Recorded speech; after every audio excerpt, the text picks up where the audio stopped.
Oh yes, this is the Hardcore Marketing Show. I'm Casey Cheshire, your host for this epic journey.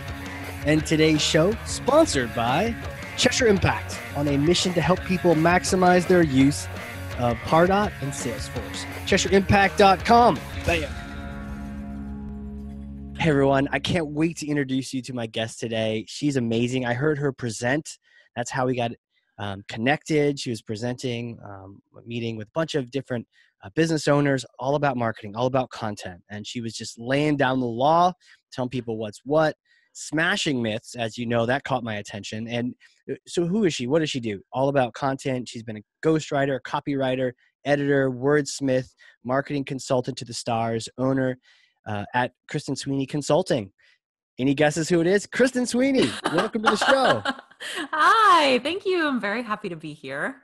Yeah, so welcome. We're glad you're here. This is our marketing leadership series. We're also talking content, and we're going to be keeping it real with people. So I need to pass you something real quick. Hold on, it's kind of heavy. I'm going to smash my glass. Here you go. Whoa. Thor's hammer. Thor's hammer. Got it? Yeah, got it. Okay. Okay. Take Thor's hammer. Just one-handed that thing too. It's pretty impressive.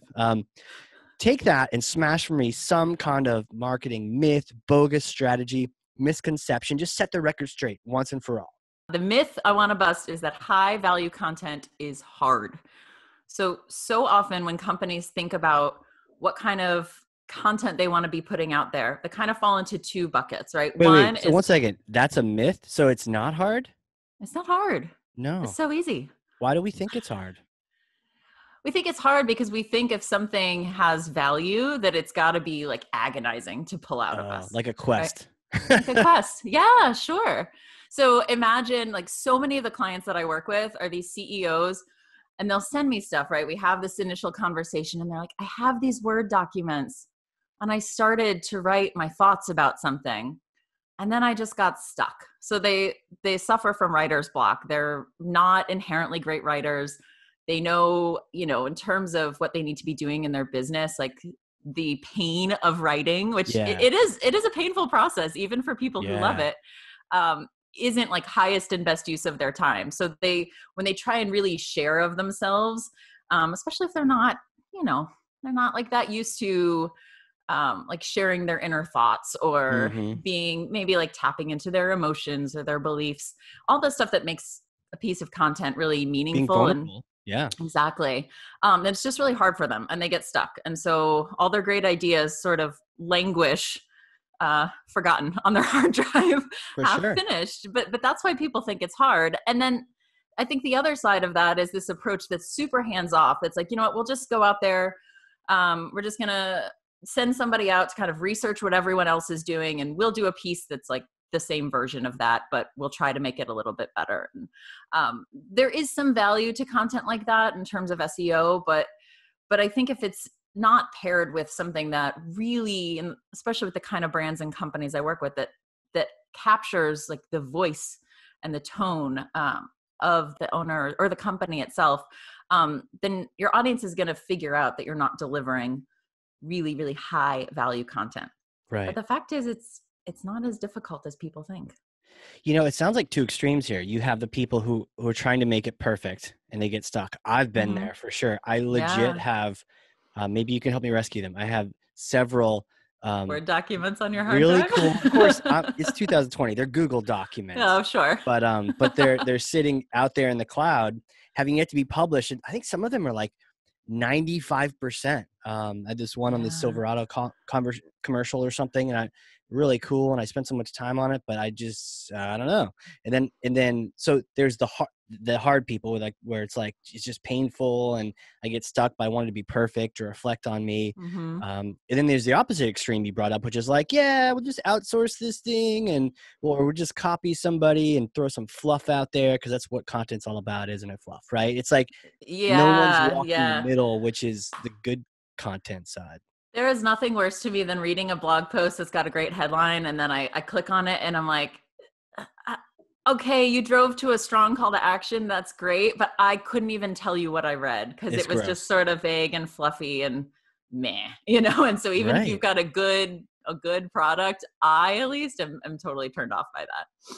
You know, it's like they did half the work or half the job. They got you there. It's like, cool, you got me here. That happened to me one time with a white paper where it's all about marketing automation, my thing, and AI, which is super fluffy, super bunch of bullshit in there right now. So I was like, okay, tell me straight. How can I use these two things together?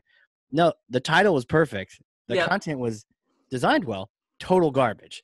And I was really mad at them. And then the next day a sales rep called and was like, do you want to talk about this thing? I was like, oh, I remember you guys. I deleted you. I unsubscribed. I hate you guys. Like, not that person, but like, your company tricked me. I feel tricked and I'm not going to do business with you. I don't even want to hear your pitch. Yeah. Total sidebar, but I'm a big watcher of Westworld on HBO. Oh, heck yeah. So when you said AI, and I was like, this is kind of how I felt about Westworld season 3, which is that like all these cool AI concepts were introduced. But then when I really thought through them, I was like, these don't really go anywhere. These dots aren't connected for me. It's just kind of like, it sounds good, but if I tried to describe it back, I can't really explain any of it. Yeah. Yeah, no, on Westworld, by the way, this show is all about sidetracks, and then people just hang on for dear life, or they just kind of roll with it. They've been trained. Everyone's been trained to just roll with it. Westworld, fascinating show. Things like bicameral mind. I'm saying it wrong probably, but the idea of like two sides of the brain, and they have to talk to each other. And then like they introduced a third voice, but it was your own voice, but you thought it was God, but then you realized it was yourself. All sorts of really weird sci-fi concepts. Did it get kind of, I don't know if I even remember the third season. Just finished. Aaron Paul. Third. So it just finished. Okay. I basically kill HBO as soon as Westworld's over. So I haven't restarted it.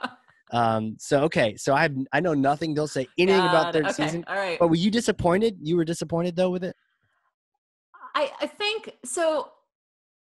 Maybe my standards are too high because I thought the first season really did make me think about those kind of philosophical concepts. Yeah. And like, ultimately it is a TV show, right? So like, what am I expecting from a TV show? How far am I expecting it to go in terms of AI and the philosophy of human consciousness and the ethics of living with robots and all that good stuff. So I enjoyed it. I always enjoy it, but it wasn't quite where I wanted it to be. And I did feel like, oh, you said all this cool stuff, but then when I tried to like string it together, which is kind of my thing, I was like, I can't really do it.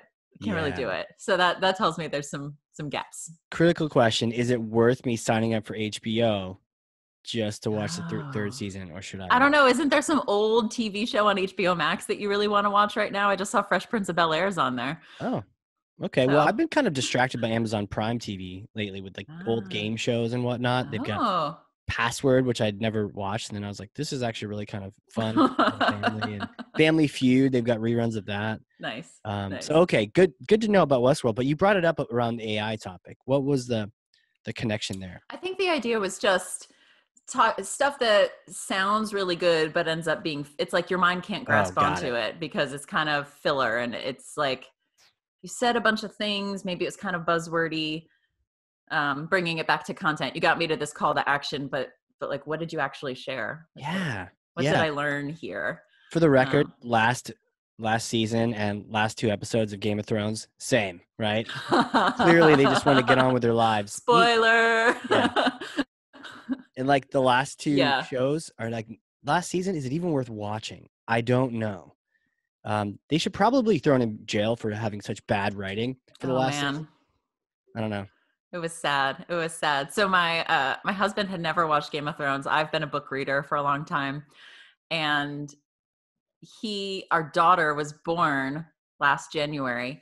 And so he actually, this is, we were home and she was very small, binged all of Game of Thrones and finally caught up at the series finale. It's the only episode we watched together that neither of us had ever seen. And then at the end, he was like, I don't know if all those hours of my life were worth it.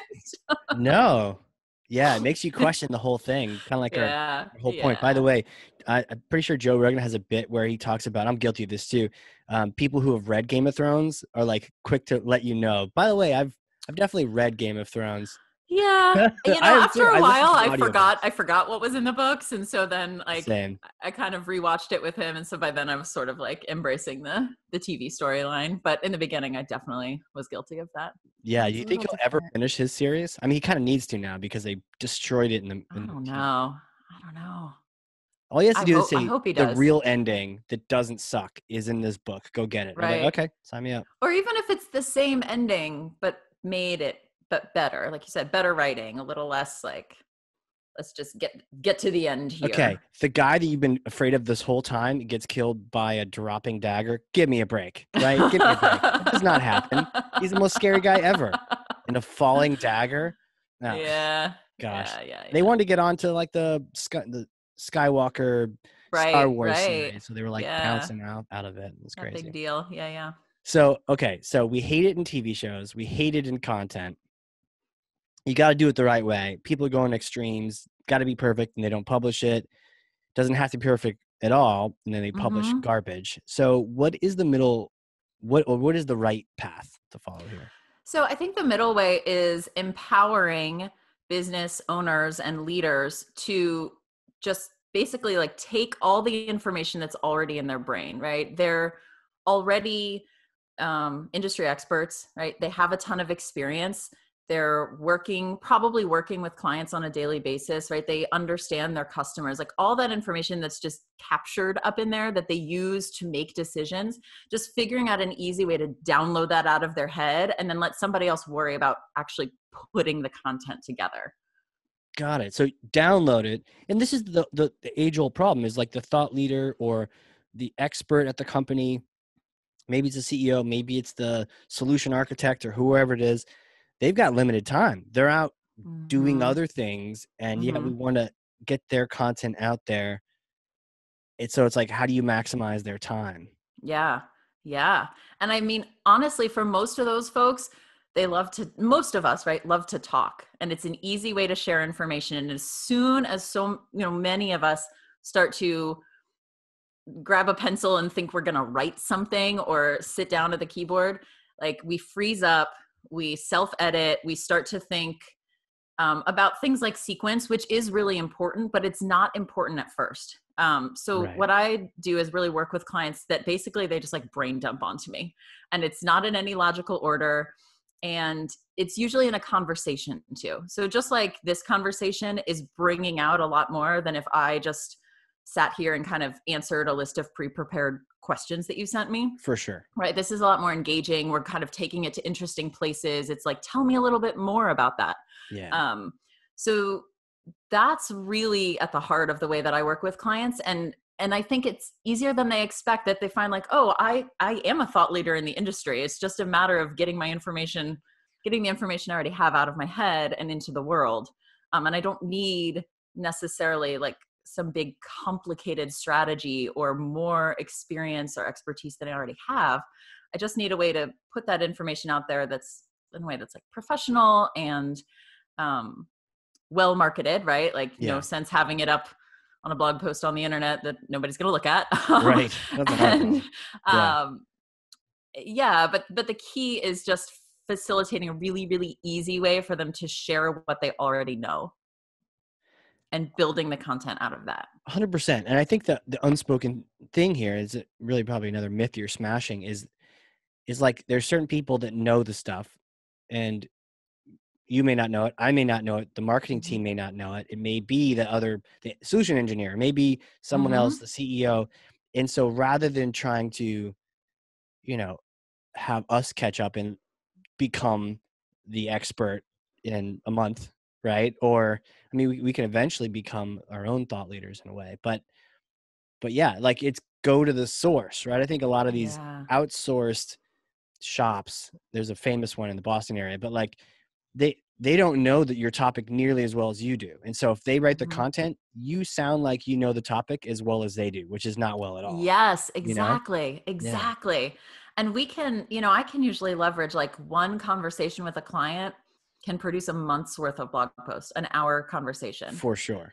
And it's at that high level. And so, right, I don't need to be an expert in estate planning law, right? I just Right. need to I need to understand it well enough that I can kind of like ask insightful questions. But often I'm a good, decent like stand-in for the audience, right? So Yes. because sometimes what folks struggle with, especially if they do their own writing, and I work with folks in like professional services, so sometimes their content is a little more technical, life insurance or law or accounting, and they That struggle sounds with exciting, by the way. you know, I have to say my life insurance client is like so committed to his mission of making people's lives better that it is really inspiring to work with him.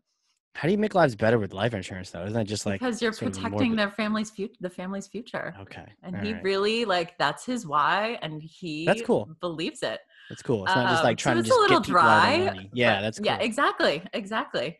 Um, so, sometimes when they're trying to talk to, let's say, their clients, their information comes off a little too technical. It's a little too jargony. And so I can Right.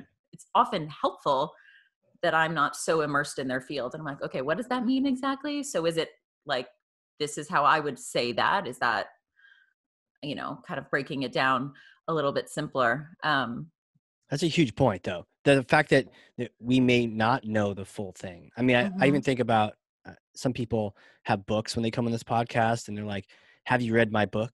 Or I will come on your show when you listen to read my book. And I was like, Mhm. actually, the way this works is I don't want to read it beforehand. I want to just ask you like I don't know anything, like probably everyone else listening. Right, right. Probably everyone else probably knows more than I do, but like I want to come at this just completely in the dark, understanding the topic, but like let's dive into it, and then that inspires me and hopefully other people to then go get the book, Go right? get the book As and read opposed it. to Sure. coming into it knowing the industry. Yeah, I could imagine you if you're just talking shop with the thought leader, you may miss completely your buyer who doesn't understand this topic. Yeah. Yeah. Exactly. Exactly. So yeah, it's not about being an expert. It's about just going straight to the source of the expertise. And then, my job is to like the writing piece, of course. Right. I'm really a writer first, but also to just take their ideas and sequence it and organize it. And, it doesn't usually come out of their mouth neatly organized into 4 blog posts. I have one client like that. But for most people, they're just riffing, and that's where the gold really is. Yeah, and that's okay. Like just riff. Do you have any tips? Because I think this is a powerful thing that marketers can learn, which is to you said the word too, facilitate this downloading of thought leadership out of the expert, getting it out so that you can then go crazy with it, create content. Like any tips when you have that Mhm. person on the phone or on a Zoom now or something like that?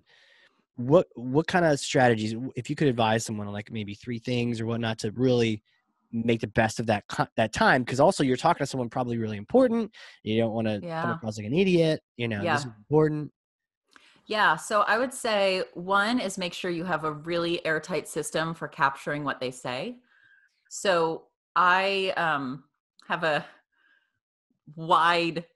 very diverse like job history. And so one of the things, like the best thing I ever did was take a 9th grade typing course. And then I was a legal assistant for a while. So, Wow. which was very transcription based. So I can basically transcribe.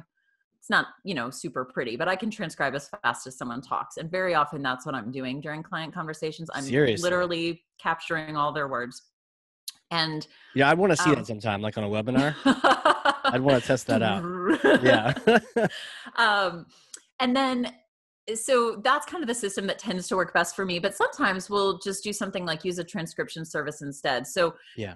if you're there, if that's not your bag, right? Or if you're not a super fast typer, or you feel like it makes you feel really disengaged, Yeah. that's fine.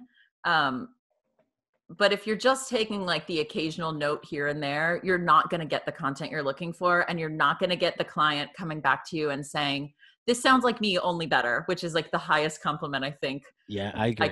can hear. Yep. And that's partly because I'm literally using their words whenever possible and sort of framing and sequencing around it.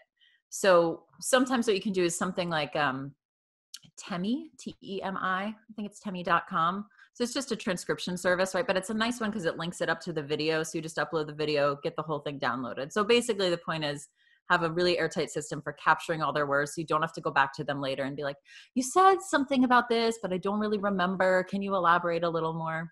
Yeah. So that's part one. No, real quick. Do you record them too? Sometimes it depends. I'm pretty confident in my typing. Yeah, you got but like if we kind of like we're recording this podcast or someone just hit record, are people okay with that, or they get kind of weird if you're recording them? Generally, I mean, you want to definitely get permission, but if I usually just frame it in terms of trick them, like this is so that I can, make sure I capture all of your words and everything that you're sharing, and then don't miss anything, then they're happy.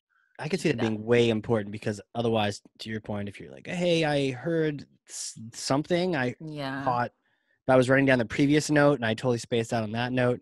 Right. That happened. Right. I mean, that happens on podcast. That happens on podcasts that I'm hosting. Sure. Where I'm just like, wow, that's amazing. I'm writing down this thing, and I'll go and I'll listen to them over again, and I'll laugh at my own jokes, and then I'll also learn again finer points. I was just listening to one today. Todd Hartley, the video experience guy. Apparently the average length of a YouTube video, which he told me once already, but I learned it again, was 14 minutes and 50 seconds is the average YouTube. So you go back and you listen and you learn. So yeah, I could see recording being a real crucial. Yeah, because you're in a different role, right? When you're hosting this podcast or in conversation. True. Then kind of like I'm not thinking like, how am I going to structure this piece, or how am I going to lay out their program guide when I'm in conversation? I'm really just there in it to capture the information. Right. So if typing is distracting, definitely recording and getting a transcript is the way to go, I think. And then the other thing is, I think just setting the framing for some people will do this automatically, but some people will get into this mode where they're actually trying to literally dictate to you. And so that same kind of writer's block comes in where they're being really careful, or they're trying to start with the introduction. So emphasizing like, we're just having a conversation. It's my job to take all of this and make logical sense and decide where it goes later.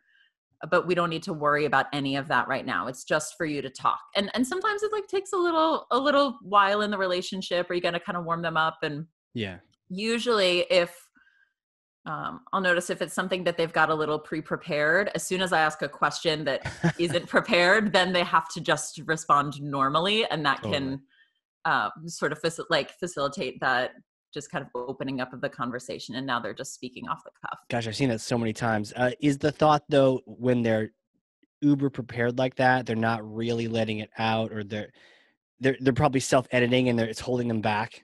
Is that what's happening? Yeah, it's not that preparation exactly is the problem, but it's more like they're trying to speak like they envision the content will be written. Oh. So they're almost trying to literally dictate like a lawyer would dictate, write this in the letter. And they're like, say blah, blah, blah. And it's like, it brings in the same problem of if they were trying to write it themselves. Right. Like a 1920s person dictating a letter. Yeah. Exactly. Exactly. So sometimes there's like, they can kind of go into that mode, but usually, and I think the third thing I would say is just really keeping an ear. It's exactly what you're doing right now, Casey. Just hearing things in the conversation. I want to learn a little bit more about that. Bring me back to that point. Let me ask about it from a different way. So those questions really keep the conversation going. And I think that is where there's the opportunity to dig into somebody's psyche a little bit more, or help them open up a little bit more. They're maybe not going to do that in kind of your first pass at the conversation.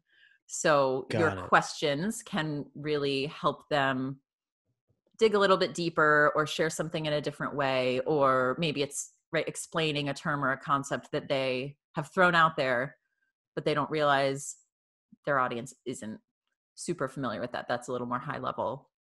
It's a little industry insider, that kind of thing.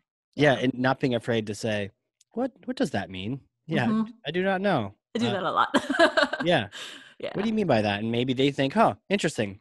people may not know what this is. Like, Right. and we were talking earlier about there's different marketing terms and different bubbles and ecosystems that Yeah. get thrown around, and you can forget that, like, oh, you may deal with it all the time. Like me, I deal with Pardot marketing automation all the time, but a lot of marketing is more lead gen or more other things. And Mm-hmm. we may not know all the terms that we share. And so just kind Right. of having someone there that's just sort of listening actively, but Yeah. pushing back and saying what, or inquiring further with questions makes sense. Yeah. I was just listening on a conversation on a call the other day. I mean, they knew I was there, but where Oh, are someone you saying you're one of like the Zoom hackers that you like snuck into the call? And So the conversation had to do with companies that end up kind of that like merge, right? yeah, So same industry, and it takes the comment was that it can sometimes take the leadership team, like the newly merged leadership team, like 6 months to figure out that they're using the same term and meaning totally different things. yeah, So yeah, just that, like, making sure everybody's on the same page and that we're defining this term well for everybody. And sometimes I'll ask, right? I'll say, like, does your audience know what that is? I may sure. not know, but that also doesn't mean, well, they're like, yes, it's my peers, or it's like, we're B2B. So yes, they're totally going to know what I mean when I say X. And, we also want to make sure we're not dumbing things down too much. Like if we're, writing for other leaders, that we're not writing to like a consumer, Right. Yeah, true. over Yeah. explaining or to saying something they already know is really obvious. You bring up Is a it great just, point though. And I like the transition. Instead of thinking people are dumb, it's like, well, what is your definition? Sales and marketing routinely get the definition of a lead wrong, or a qualified lead, or mm-hmm, an opportunity.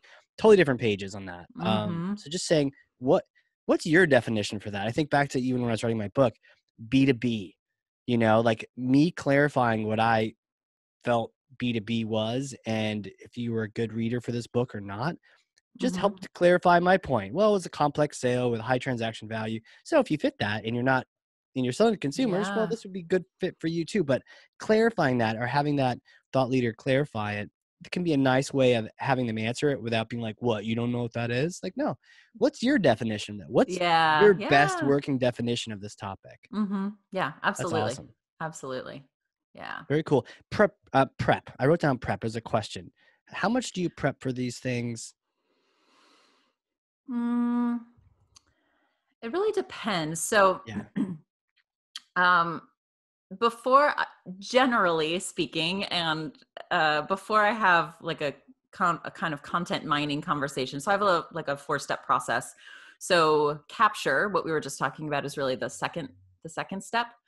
The first step is clarify. So in general, we'll have some kind of conversation, which I may or may not type furiously during or record, where we're talking a little bit more about, ideal customer, who, all the stuff we've just been talking about. Who is the audience? Who is this for?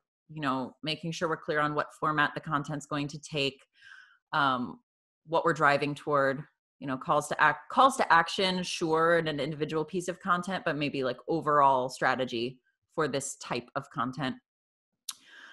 So that in and of itself is a lot of prep work. And then I do Yeah. have prep work that I send out to clients for them to fill in. Sometimes they don't. And then, so this is like kind of the flip side of working with a really high level person, right? Is like, they may not be that interested in checking all the boxes, For and it sure. might be easier for them to talk through it in a conversation.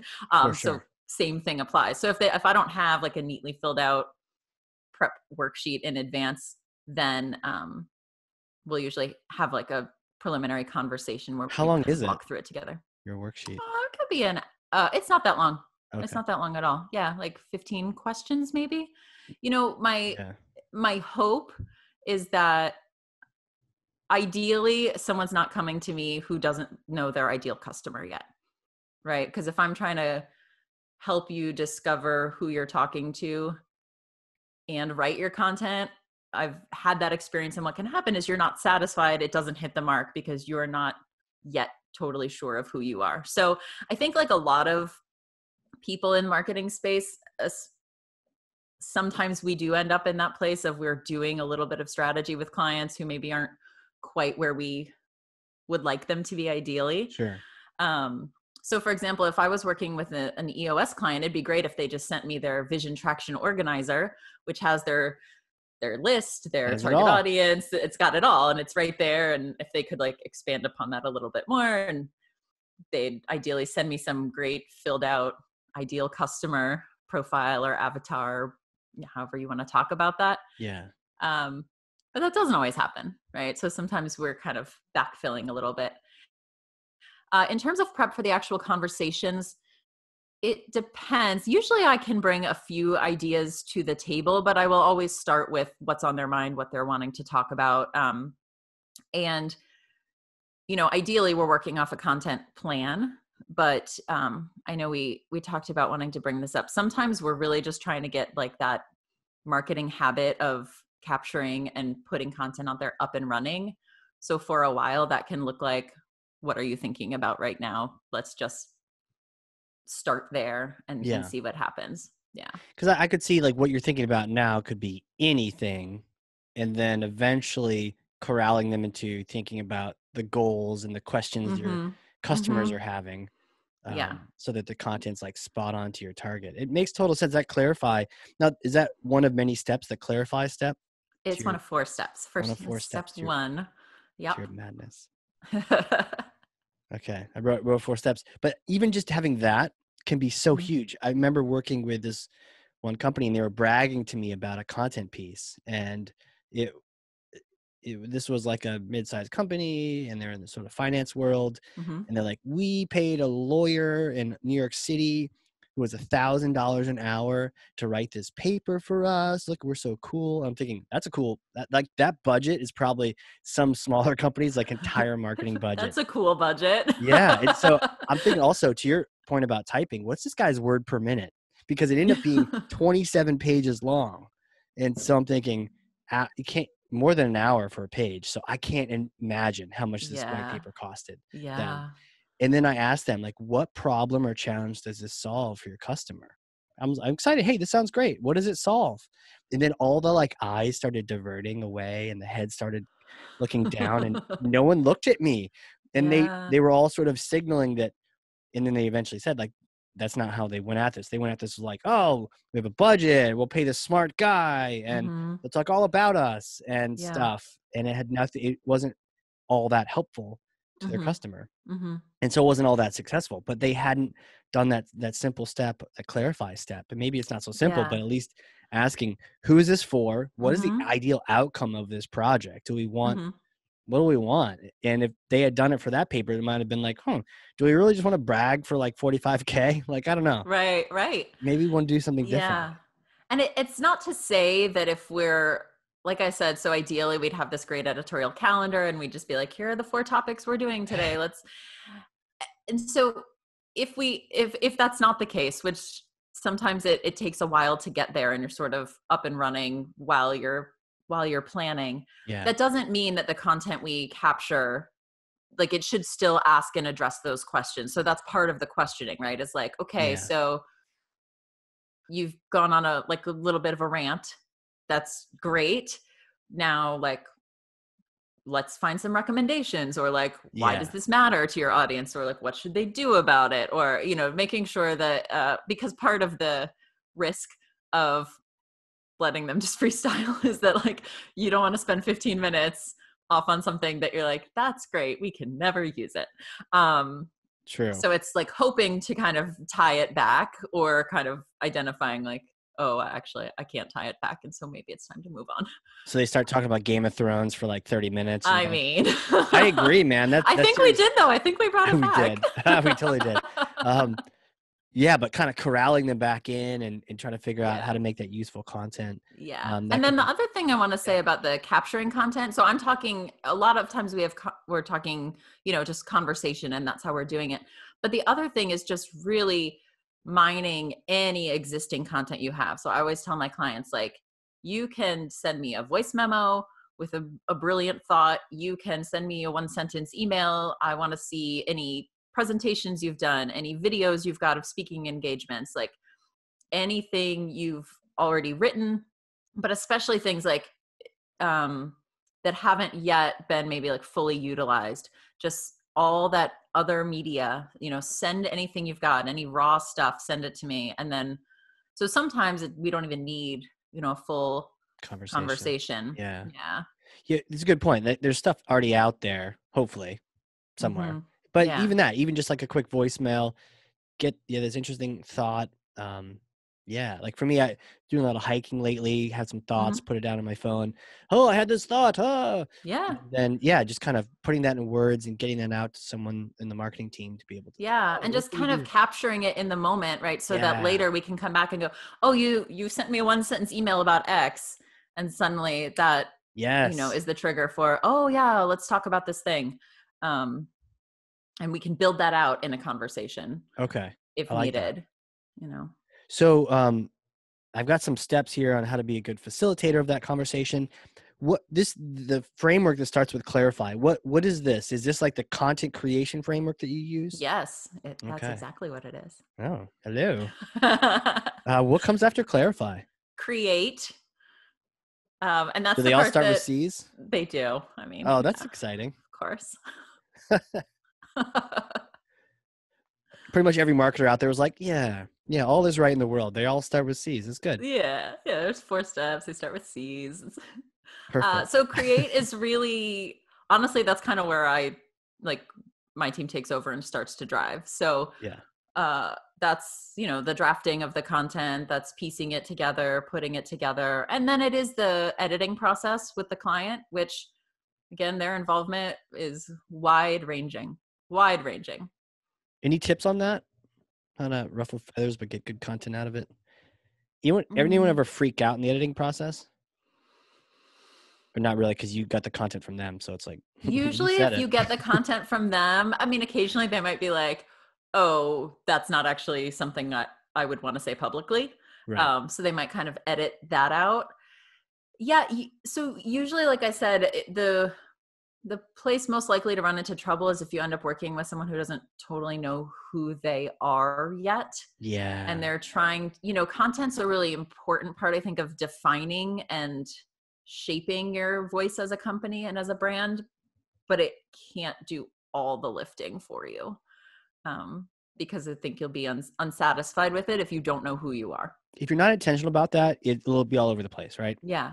It'll be your personality, the thought leader's personality, the editor.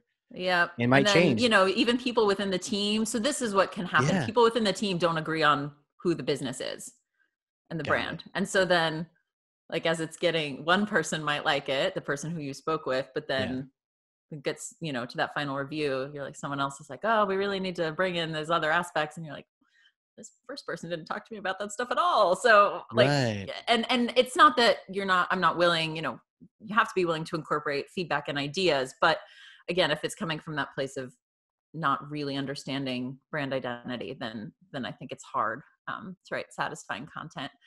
Mostly be flexible, and don't take it personally. That's just kind of par for the course. And I think sometimes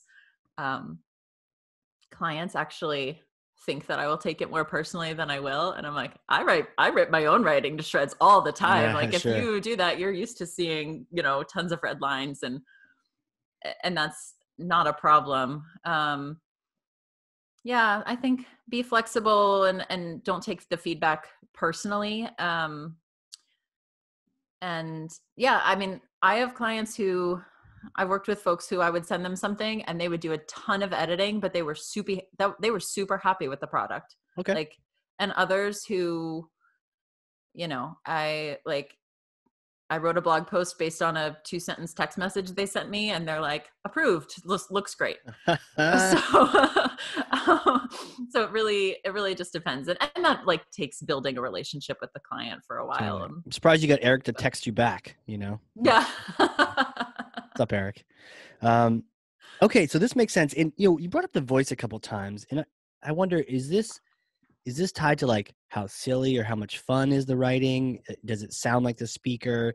And I really like that you're thinking about it. Tell me more about voice, and then how you mind it so that it comes across as if that thought leader was writing or speaking.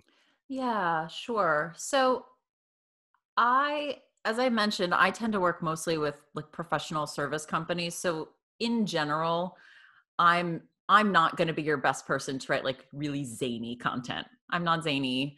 Oh, zany. Yeah. Zany. Yeah. Yeah. Um, Are you so not a zany person? only if you get to know me well. Right. Well, you don't have purple hair, so I don't right have purple away, hair. Yeah. Yeah. There you stacked go. against you. Uh, so I think that,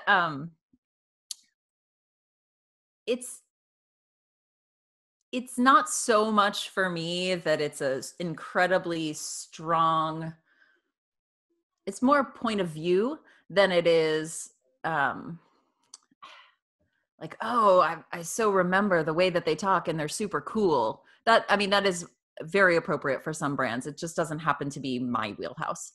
So the way I think about voice is, again, in that capture process, a lot of like literally the client's kind of vocabulary and phrasing is a big part of it. Yeah. And their worldview, right? Like, are they really prescriptive in their recommendations? Like, you better do this or else. Are they a little like, you might want to consider this, and that depends. Oh, that's a Um, really good point. Like if they're just like banging the table, being like, you got to mhm. do this. Or if they're just sort of suggesting and they're kind of that counselor type. That's an interesting Yeah. way of thinking about it. Yeah. Yeah. Yeah. And that starts to shape over time, right? So I have some clients who are like, I would never use this term, or like, I hate this terminology. And you're like, okay, that's like not your voice. Knowing what's excluded is just as important, I think, as knowing what's Agree. included. Um, so it's like, I don't necessarily think about trying to like almost feel like write like too much of a persona, Yeah. or too much of a, I don't even really mean that in a marketing way though. Right. I No, mean, totally. like almost like it's not like a caricature of a, the voice doesn't have to be so strong in that way. But yeah, like the way they would talk about things, their language, um, their exact phrasing, I think all of that really informs the voice. Are they like, what are the, this kind of gets back to some of the clarify, like how do customers talk about our brand? Well, if it's, I'm working with a client now and we want them to feel, so we want their clients to feel that this company is warm and Yeah. inviting and feminine. And so like, I use the word support a lot. I mean, it's Yeah. not just Yeah. that, but there's a softness to the language around it. Um, that would be very different for a different audience, even Right. if we were doing the same thing, or for a company with different, who wanted to approach that in it, as, let's say, like a clinical expert, and that's what they Sure. really wanted to put forward. Be similar content, but the kind of fluff around it would be a little bit different. Yeah. That the framework, the structure around it, I could see. I mean, for us, like Cheshire Impact, our core values are we care, we have fun, we get things done, right? So it's like fun needs to be a part of it. We're Those are okay. such market or core values. You They like that? rhyme. They Yeah. are. They rhyme. You're right. I think Sounds good. Like literally Eric actually sounds helped us good. pick them out, and he's like, "Well, they rhyme," and I think you get bonus points for that. And I was like, Yeah. "Yeah." So, but yeah, it's like it's caring, it's fun, there's some exactness to getting things done. At the same Mm-hmm. time, it's like life's too short. Let's have fun. So we're Mm-hmm. okay sending an email out or having a blog post with a joke or with parentheses Yeah. and inside comments and Yeah. silliness and winky faces Mm-hmm. and it's okay. Whereas I could see other groups being like, no, we cannot act like that, Yeah, and exactly. be completely different. So you just Yeah. matching the style. And to your point, the words they use, if you're using the words people use from the transcript or from your notes, then Mm-hmm. it's hard not to then be like them because that's what they actually said. Yeah. Very cool. Okay, so we've got the two C's. What's the third C?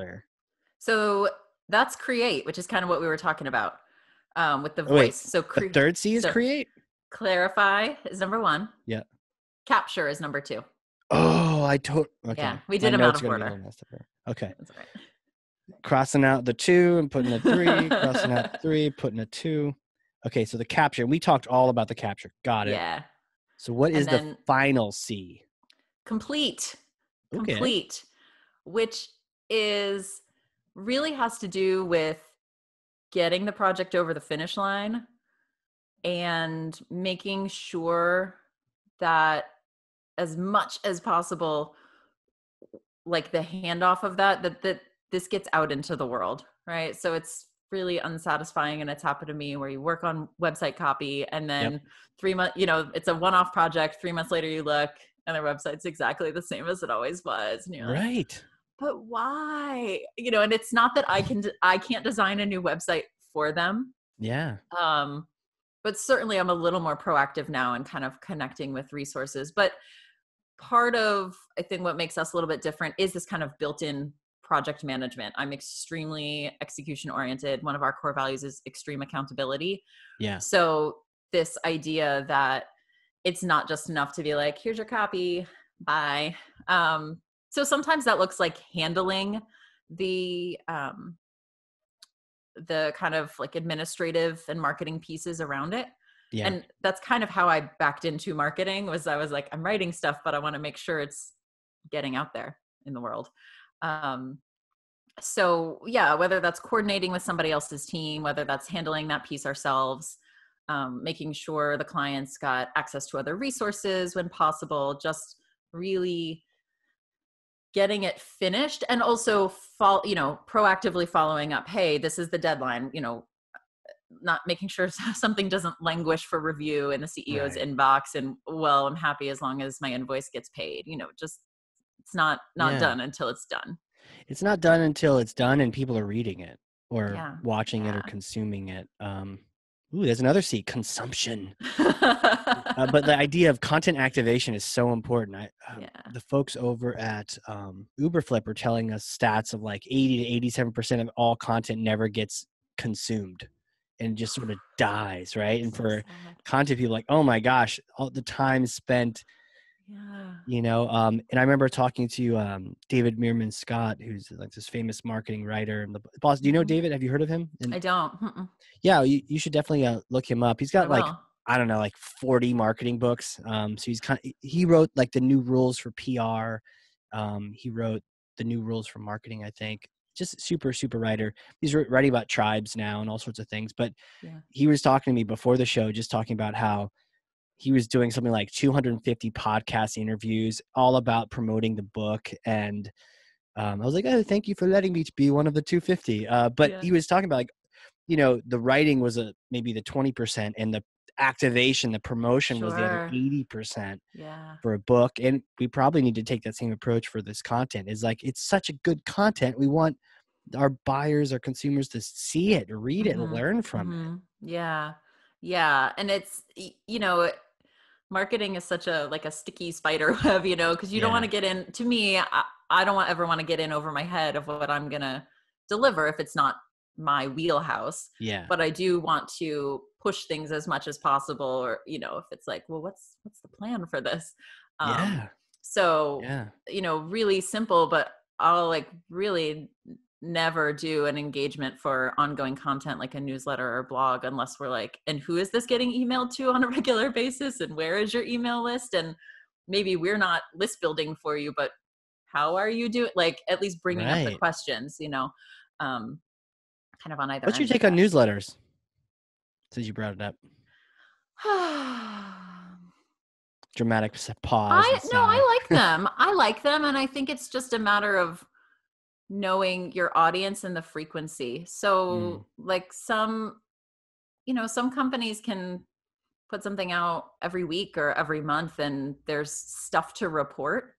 I definitely think that they should ultimately feel like they're more about the reader than about the company. I don't think that many people care. Like, here's what's new with us. Yeah. Look what we did this month. But, I think there are creative ways to, I have companies I work with who we do one like once a quarter or every couple of months.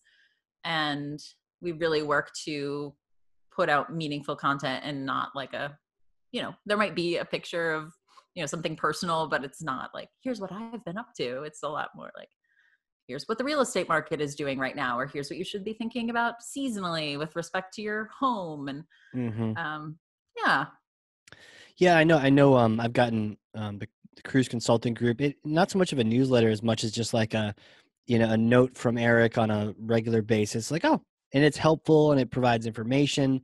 And so I think it's the opposite of the typical newsletter, which is all about me, and the headlines get buried, and this is just in my inbox. I don't like it.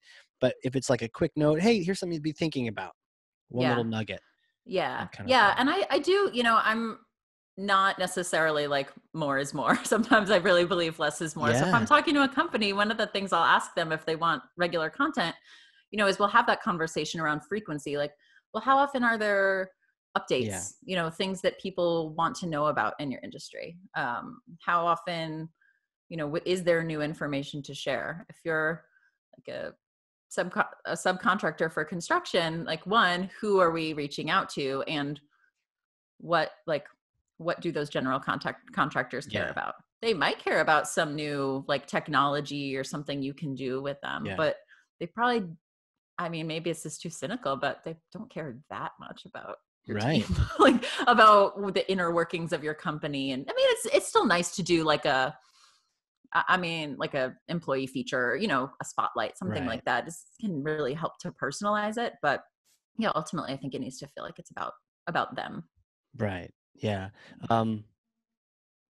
For sure. Newsletters, these things is, I guess, style, and I get frequency. I guess I was losing my place there. Was like frequency matters, and some people can handle receiving more of your emails. I guess as long as it's valuable, they don't mind. But the other day I was just getting bombarded by someone, and just on principle of too much distraction, not enough value, I'm like, unsubscribe. I don't want this Yeah. thing. Well, and I think, isn't that kind of like the danger of all the segmentation, right? So now you're on this, you're on this path, and you're on this path, and you're on this Sure. path, and suddenly you're on 4 different tracks for one company, and you're just like, all right, I can't take 8 emails in one No. day. Yeah, they you have to know? be like mutually exclusive. Okay, you're on this path. That's the path you're on. You Yeah. can't be on Yeah.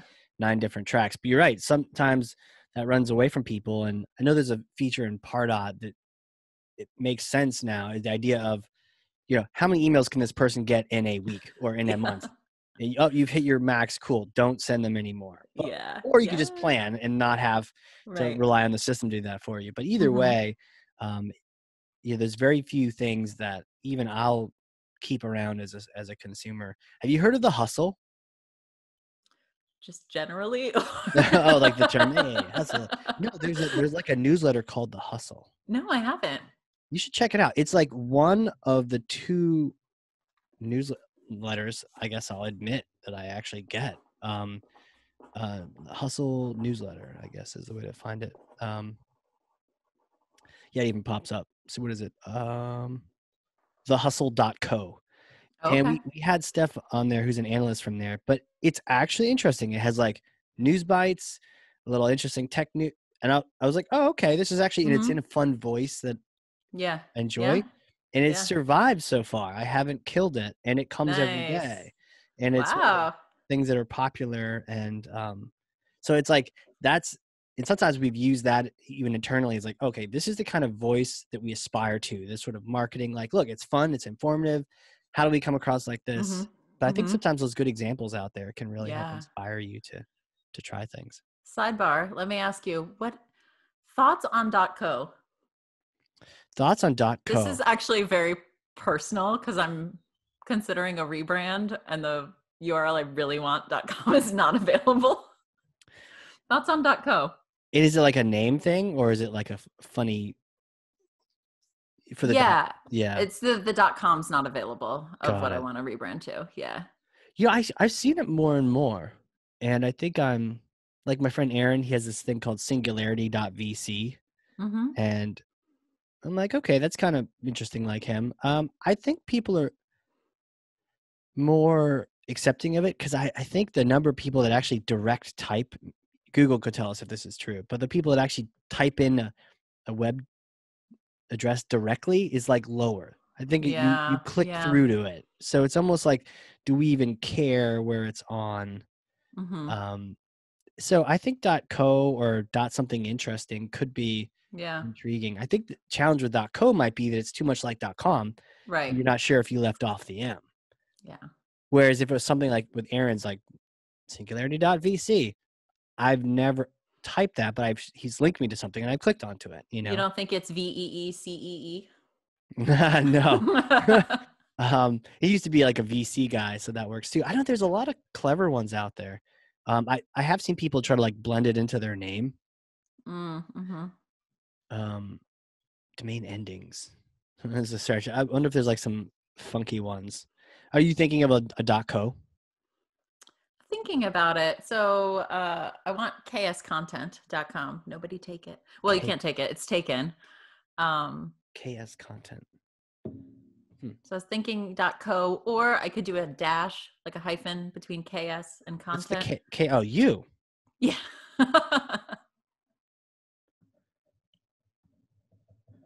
But those are just your initials.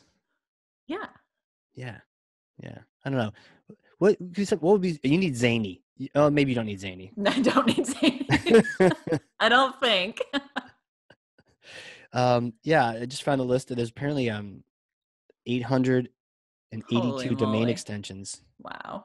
Well, okay. I clearly have a little more research to do. Is there a content? That would be sick. I think I looked, and I don't think there is. There's cooking. I don't know. These people just inventing all these goofy extensions. .ceo, .care, .cache. That sounds terrible. You'd get blocked by the spam filters. Yeah, I'll link you to it. But yeah, it's an interesting topic. It's like, what's the domain? First of all, does it matter anymore? I think it does. How much does it matter? Yeah. I think short matters too. Yeah. I think short is helpful. It's harder, but it's helpful. Like .photography is probably not a good idea. Then again, people aren't using typing it, but right. Yeah, .zone. .zone. I wouldn't do .website. That seems like redundant. Just a little. Oh, .redundant. Do you have like a heritage? Are you from like France or something where you could be like .france .co or something? No. No. I mean, we're Irish and Italian going back, but not recently. Ooh, what is the Irish, thing for that one? I don't know. But you know what's fun for people listening? Going like, wow, they're talking about all these things. For sure, by the time this episode comes out, we're going to have a link in the show notes. So everyone go ahead and pull open your show notes, the listing on this podcast, and you will see what the URL is. So which might be the old one. Might be the old one? No, it'll be the new one. This is your deadline, is to get people to the new one. Figure this out. Yeah. And we've talked about it so much that I'm sure everyone's curious. I'm sure everyone is scrolling through that list of 850 domain extensions. Yeah. .army, .actor. Oh, there's so many. But something short. Yeah, that's what co is cool because it's short. Mm-hmm. I don't know. The nice thing is if you say it, it definitely doesn't sound like com. It's co. Like. Yeah, co for sure. It doesn't sound. Yeah, it's like co. Where people are like, what is that? No, it's like clearly something else. There's .oo. Oh. People are so weird. There's so many weird ones. Wow. So yeah, what are you thinking on the domain name? What are you kind of going for? What voice are you trying to convey? I think, to be honest, I think my brand's a little feminine right now. Kristen Sweeney Consulting. That's design, wait, etc. Does that mean more than what I think it means? Like, I'd be like, yeah, sure it could mean that. I mean, well, the logo's pink and gray. It's like a light pink and gray, and feels very about me and less about a team. Sure, but when I type in Kristen Sweeney in Google, it brings up consulting as the first choice. That's pretty impressive. Oh, hey. So, okay, so that's long. I got it. You want to kind of shorten it. Yeah, and then just kind of a rebrand, just looking for something new. Oh, I hear you. You need like a vision quest and a sweat lodge. You emerge and you're like dehydrated, but you're like, I got it. I've got it. Yeah. Boom. So, all right, we got off a little .co tangent. I think it's cool. I think it's short. Yeah. And it's not weird where people are like, who is this child? I've done .cc before, and it seemed fine. What does that mean? I don't even know, but it was the only way. It was the Riviera Theater Company, RTC, and the .com was for sure taken for a 3-letter word or 3-letter domain, but CC wasn't. So it was like RTC.cc, and the joke was it was Casey Cheshire, but I don't know. Oh yeah, of course. Yeah. Can you tell me more about the Riviera Theater Company? Yes. It was our school's theater company, and I was in some shows, and eventually I got to be the president. And that was kind of like me Nice. kickstarting, Nice. even being an entrepreneur, running a business. Yeah. And for sure, all my attention went to that. I actually found some notebooks from college, Mm-hmm. and there was this thin one, probably an inch thick. It was abstract algebra, which, opening it up, it looks like Greek. I can't Yeah. understand it. I Yeah. can't imagine how I passed that class. It looks terrible. It reminded me of the torture. All I felt was pain looking at that notebook. Oh, But then I saw another binder, and it was probably 3 or 4 inches thick. And I opened it up, and it was my theater binder from running the theater company. And I was like, oh, I wonder what was more important to me at the nice. time. Yeah. Yeah. But yeah, Yeah. we did a bunch of things. This was turn of the century, I guess I could say. But we Mm-hmm. took took it from being like just like a cute little, "Oh, look at the college students doing theater," to being like legit. And so we sold tickets online, and Nice. sold out a show or two before it Yeah. even happened. Yeah. And I actually got the president of the college at the time to buy an online ticket, and I got the newspaper to show up.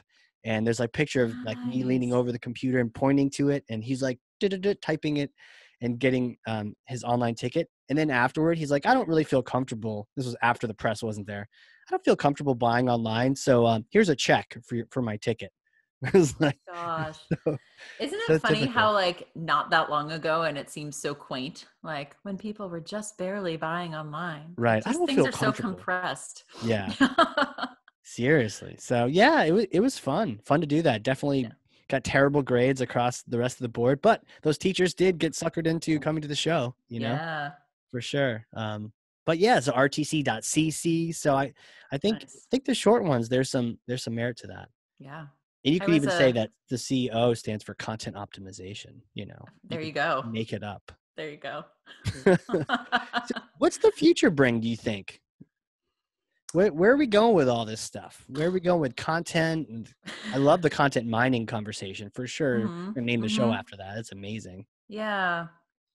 So, it's no crystal ball over here, but I definitely hope, because it's really inspiring to me and really fulfilling, that we continue to move in the direction of um, not necessarily like these curated personas, but people just really sharing more of themselves. And I suspect, thinking about, so we're recording this 3 months into COVID-19, and we're recording this, kind of in the middle of the Black Lives Matter protests, Right. that there is going to be more integration, I guess, or mingling of, kind of like personal beliefs and how that affects what a company stands for. That's, I guess, more specific to the Black Lives Matter protest. But even thinking about COVID-19 and how it like literally suddenly you're brought into somebody's personal life, right? Like Yeah. just everyone's zooming from home, and you're seeing celebrities and people, like everyone's doing the news from their own home, from their living room, and all that stuff. So I have to imagine that that's going to continue, and like hopefully in ways that continue, I mean, to be authentic and not performative, I guess, Right. would be my hope. I'm with you on that. I like the authenticity of some of that, seeing people at their homes, even if they're Yeah. ridiculously decorated because they know they're on national TV. But either way, it's just that's them, and the quirks and interesting things behind them, and it's It's kind of neat. I wouldn't it want to was lose like some of such that. a 180 from like where I think something like Instagram was going, where everyone, if you're an influencer, the feeds are like so highly curated, Yeah. and it's only like these beautiful photo shoot images, and then suddenly everyone's just like, yep, I wear pajama pants like everybody else. And I don't know, it's just like it was a real interruption of that trend, I think. Yeah. Yeah.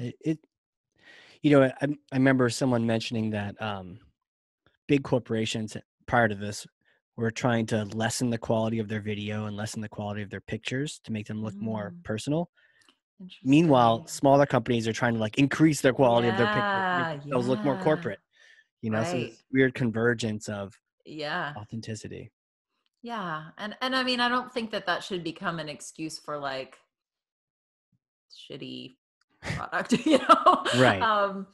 but I don't know, like maybe just that idea of like not letting that sort of universally like hold you back from either like choosing to share Yeah. or from on the other side, like not being so um like so focused on the kind of trappings of it all that we can't like pull out or discern or not open to like what's valuable in what's being shared, even if it's not like the Hmm. most beautiful picture, um, Yeah. or like the perfect image or persona. Right. And I think, I mean, to that end, clip art and stock photos tend to just turn people off usually. Mm-hmm. I've had people come on saying they tested them on landing pages and it just like people reject it at a higher rate Yeah. because it's like not real. And you're like, what kind of scam am I signing up for with this Right. clay Right. and this clip art fake people, especially if it's on your homepage. Oof, Yeah. it's I rough. mean, maybe we don't have to bring back clip art so much, but Yeah, but seriously. like, yeah, I don't know, just like that general, I don't know, lists cutting through. I'm not being that articulate around this, but like, not being so hung up on the presentation that we can't kind of cut through to what's really being said or delivered and connect in that way. I think that's happening now with podcasts and video. Yeah. I think in the past, I've had some video partners, and it's like, well, we don't have a studio internally. We don't have audio video people internally. It seems so hard, and you don't want to put out something that's like lesser quality. So that really held Mm-hmm. us back. But I think with podcasts coming out there, we're just us talking, and some people watch them, Yeah. but a lot of people just listen. And so as long as the audio isn't terrible, then you can have a good conversation and people can join you for that. Yeah. And I think it's also pretty accessible to get up to a certain standard, Yeah. right? Like Yeah. I'm using this mic. I don't remember exactly how much it costs, maybe like $50. Like it's not, you don't need a professional photo shoots and all like For sure. a huge investment to just be like, the audio is pretty good quality. Yeah. You don't have a bunch of static in the middle of it. Like Right. it's a lower threshold, I think, for like pretty decent. Agreed. Agreed. Yeah. I think our voices sound fantastic because we both have microphones, but even earbuds would do, you know? Yeah. Yeah. Even just talking on earbuds is fine. And yeah, my mic, I think it was 60 something bucks on Amazon. And you're right. It doesn't have to be the Joe Rogan microphone, though. One day, people, one day I will have that. And you're like, wow, Casey, your voice sounds so much better. Maybe not. Maybe it won't, but I'll know. It'd be like wearing Hmm. expensive clothes. But yeah, so Kristen, tell me, who are you? There's so many things we've talked about. Your experience just exudes out of you. You're coming up with a website, all these different things, the content framework. Can you take us back to like little Kristen days? Sure. So I was born in the Tampa Bay area in Okay. Florida. Take a lot of heat for being from Florida, Eh, especially having moved up north. Um, yeah, I was a really nerdy kid, as you probably could tell from like the first segue about Westworld and Game of Thrones, and like, only the two most popular TV shows ever. I don't know how that makes you nerdy. is Westworld that popular? You start throwing out I don't Battlestar really Galactica, know. and I'll believe you. um, Love to read, wasn't just really like bookish, I think. Yeah. And I love to sing and dance, so I always danced as a kid. I started singing in probably high school. Well, I sang before that, but poorly. um and yeah, and I was a swimmer, so not necessarily the most like, not good with balls, like no hand-eye coordination, not Right. not my thing. Team sports, not really my thing, You but got to mostly, catch and like it goes by. It's like throwing to my kids when they're oh my little. God, when Throw we the used to have to ball like play and they put their softball at hands up. PE, it was Yeah. horrible. Uh, so yeah, I grew up with my parents and my younger sister, and a lot of focus on academics through high school. I guess if I had to trace where I really started writing, it was in high school. I was in this program called the International Baccalaureate Program. It's So IB is this international program based out of Cardiff, Wales, and it's a pretty demanding academic curriculum, and it's very focused on writing. So I was doing a lot of writing just for school, really. I was swimming. I was, on like various leadership, lots of math club, student government. Doesn't sound nerdy at all. It sounds like you were a cool kid in school. Were you like super popular? Fortunately, though, like pretty much everyone was nerdy in that program, so I was in good company. I was gonna say, are you Alphaba or are you the good witch in this one? Are you Glinda? Like, what's going on here? Which one are you? The Glinda got good grades. I'm sure she did. Yeah. Okay. Yeah, that was me. So I, probably somewhat like but I always had this love of theater, even though I wasn't doing a ton of it. But I decided when I got to college that that's what I was going to study. So I went to school and got a BFA in musical theater, studied that for 4 years. And was that just fun? That just sounds like a great time. Like, I was a theater guy stuck doing computer science. Like, give me a break. Yeah. It was fun, but I will say, like many things, when you turn something you love into something you're trying to do professionally, there's a lot more pressure. Yeah. There's a lot more pressure. And I hadn't necessarily grown up with like the same musical background as many people do. So I felt like I had a lot of catching up to do. Oh gosh, were there the kids that could like just nail like 5 different octaves, and rating then you're wasn't like, even a thing for me, they can all tap dance, and you're like, what? Yeah. So I had danced, but okay. Yeah, definitely there was some catching up to do. And I also still had this like academic, very interested in learning side of me. So I decided to also get a degree in medieval and early modern studies. Wow. Excellent fallback degree for a musical theater major. Right. Of course. But fun though. Like if it's something that's intriguing to you. That was really, because it didn't have the same kind of, it was classroom learning, which was like very easy for me in a way. I had to study, but it didn't have the same kind of challenges as performing did. And I really loved it. Like for my senior project, I put together I adapted one of the Canterbury Tales, and then I made it into a play, and then I directed the play. So it kind of like blended both worlds. Wow. Which was pretty cool.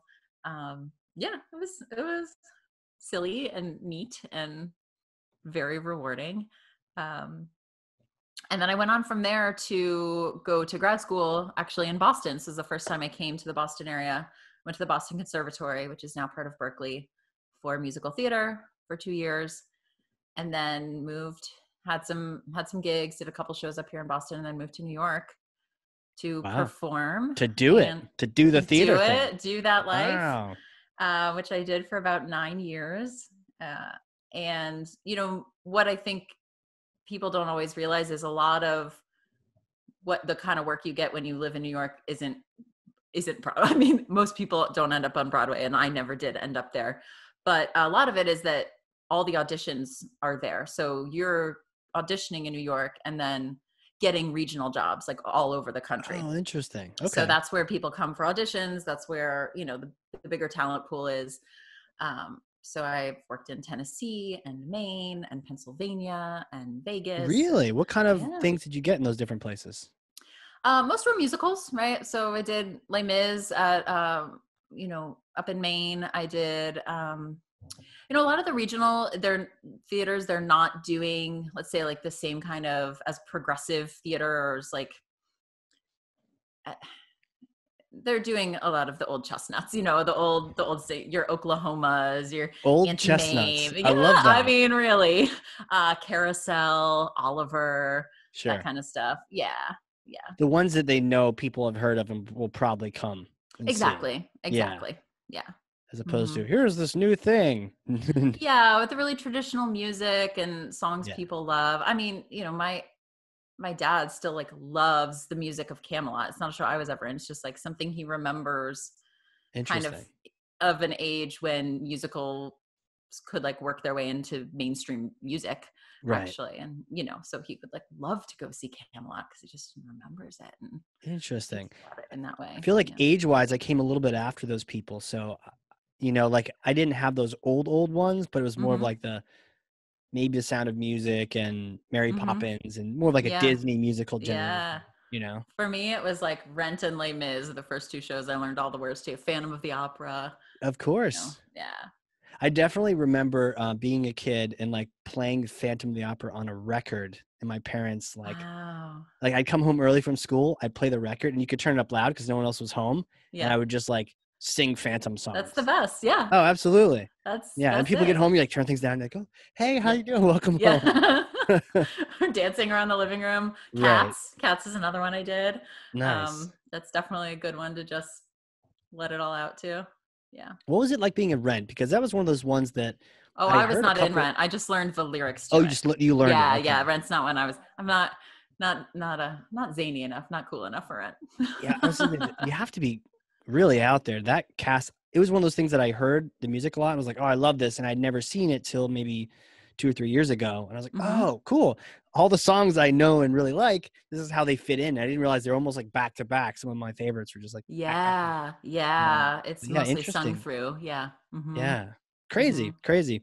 Yeah. Um, wow. So, okay. Theater, just doing theater. That's exciting. And Doing theater, which also means doing like 100 other jobs, yeah, for me and most people. So while I was sure. there, I did, like everything from office assistant work to office manager, catering, hosting in a restaurant, and then I started teaching yoga, which was kind of like the next Oh, that's cool. big transition. So only an actor would decide that teaching yoga would be like a really good, stable backup. Again, stable backup.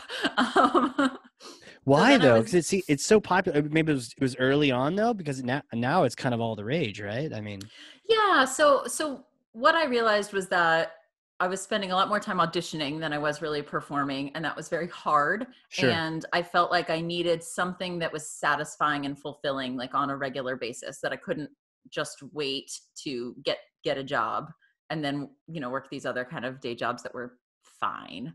Yeah. Um, so that's really why I took a teacher training and decided I wanted to teach. And for a while, I even so I was teaching, and then that became kind of my main source of income. But all the while, like probably after my first couple of years in New York, I was doing these small writing projects for people.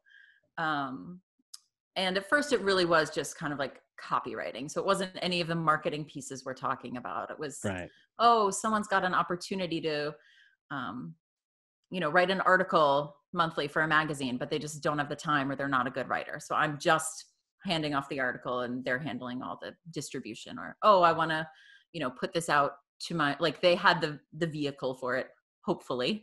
And sometimes they didn't, which is how I learned some of those lessons about it being Yeah. unsatisfying when your content doesn't really get out there. So, I'm teaching yoga, and then it was all kind of in flux. So I'm starting to do less performing. I'm doing more teaching. I'm still writing. Writing is kind of like running in the background. It's like my economic engine, really. And I tried to get this business off the ground that was like coaching for yoga teachers, but didn't get too far with that. And the nice thing about content is it doesn't require a whole lot of education. You're not teaching someone why they need it, really. People are pretty, even if they don't know a lot about it, they're like, yeah, I need some content. I need that. Or you can put it in a term they understand. Like, do you have a clear one-pager that describes your services? Yeah. No. And people ask me and I don't have it. I need that thing, So it's really nice in that way that part of the sales process is like a little bit done for you. Yeah. Because if you had to do that part too, it's like a whole nother world. I've talked to people where, we're doing marketing automation for them, and we take people who are like digital into sort of the automation world. Mm-hmm. But every now and then I'll talk to someone who's not even digital yet. And it's like, cool, you need to talk to someone else before our conversation makes sense. I'm not the one bringing you out of the wilderness of your print ads and your radio spots into the world of digital. But when you get there, I can take you to the next level for sure. Yeah, exactly. Crazy. Exactly. Yeah. And so that kind of leads us to today. Yeah. And now you're just doing all these writing projects, and you're continuing to write and bring the voice, to paper for a lot of these Yeah. execs and thought leaders all over the Mm-hmm. place. And I still do a little bit of performing. Oh, I'm cool. in a caroling group every year in the Boston area. So yeah, it's Sweet. pretty And if fun. you got a call tomorrow to be in like, Les Mis or something, would you be like, Yeah. Yes. sign me Figure up? it out. Right? For sure. Figure it out.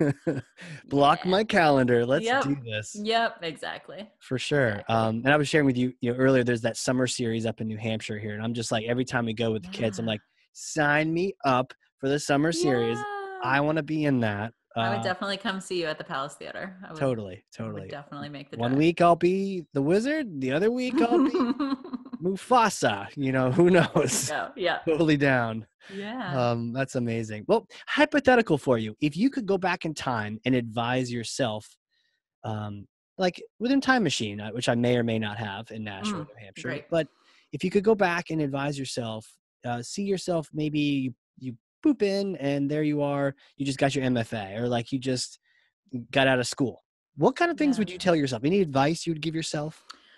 Yeah. I think that I would tell myself that your trajectory doesn't have to like be a straight line. And I was really looking for that, I think. Because now I'm sort of like 3 careers in professionally. And I really see how, looking back, I see how all those experiences kind of like built on top of one another. Yeah. And that fundamentally there's a way in which it's not the same as being on stage to write content for other people and market it. Right. It's not. But I think at the core of it is still like this way that words and language have the power to communicate. And that's really what I loved about teaching yoga too, was like I taught way more with my words than I did by demonstrating.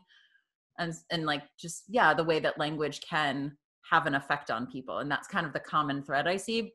So I think I would say like to just lighten up a little about, being on the straight and narrow and just heading in one direction. Yeah. And also that it is okay to have, this is something I'm like very passionate.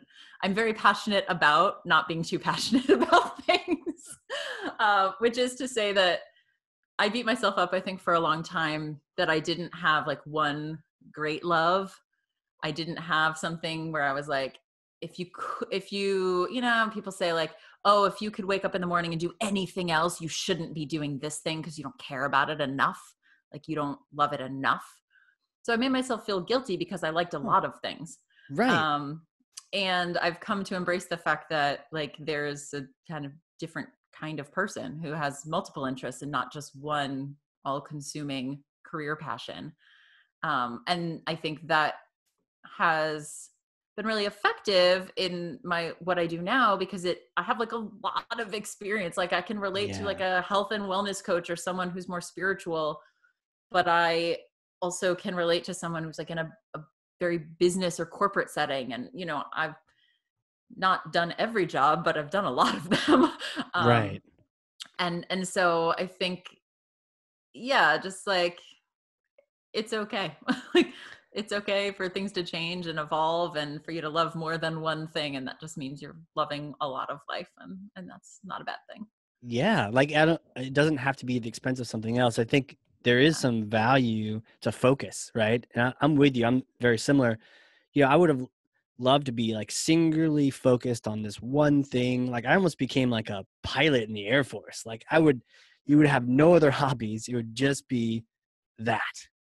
So, being a fighter pilot in the Air Force, you just do one thing. You're focused on that. You just love to fly and do nothing else. You don't have any other hobbies. Yeah. You just do that, right? And like, that's not me. I want to try this, try that, try this, try that. Yeah. And then you might find several things you love. But it's interesting you brought that up, because it sounded to me like, wow, look at you, so passionate all about theater, school, and then doing it in New York City. That's pretty amazing. But then also, to your point, the diversity has a factor, and the combinations you get from the health side, the yoga side, and then the writing, and then having multiple passions makes you like a triple play as opposed to just a single, like I'm either really good at this or I'm not. It's almost like the theater program where if you had a couple specialties versus like, I'm just really good at tap dancing. That's all I got. Right. Sure. But no, actually I like this, and this. Mm-hmm.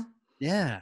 Yeah. And I think like, I don't think one approach is better or worse than the other, but I Sure. think if you are one, like whichever one you are, assuming Yeah. you are one of those two, like you can choose to just embrace that versus wishing you were the other Right. way or thinking the other way is better. Yeah. Right. Yeah, 100%. This has been so much fun. I'm pretty sure I could talk to you for another hour. I'm But pretty sure before too. I do that, or maybe have you come back and we just catch up and we talk more.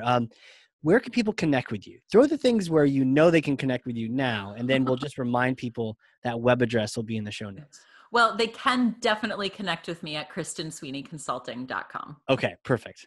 For sure. And That will be, so there will it be. might take them somewhere else, but then go there for sure. Okay, cool. I like that. That's something. And what about social platforms? Do you want to connect on LinkedIn or anything like that? Yeah, LinkedIn is the place for me. Place to go. Okay, Sweet. And we'll link to you there. This has been awesome. Thank you so much for coming on here. I've had a blast. I'm pretty sure we could go off on another tangent, talk musicals all day. Maybe Next time. Yeah, exactly. Stay tuned next time. Next time it's actually going to be a sing-along. I'm down. We're just going to put on Phantom of the Opera and go for it. That's it. And then we'll have to take it down off of YouTube, but it'll be out. It'll be out there on Spotify. That's awesome. Well, you know what? Like the people listening, if you've learned something, and I know you freaking have, because I have 2 pages of notes over here, then share this with someone. Be a thought leader. 1, 8, 24, 87 people. Just put this 5 million, put it out there and put your take on it though. From her framework, the idea of being a content miner, mining that content. It's such a cool topic. So there's so many points there, but put this out there, share. This was my takeaway. Tag us so we can retweet you and reshare you. Fantastic. Thank you again, Kristen, for coming on here. This has been so much fun today. Thank you so much, Casey. Had a great time. All right. Well, for everyone out there listening, this has been the Hardcore Marketing Show. We will catch you all next time.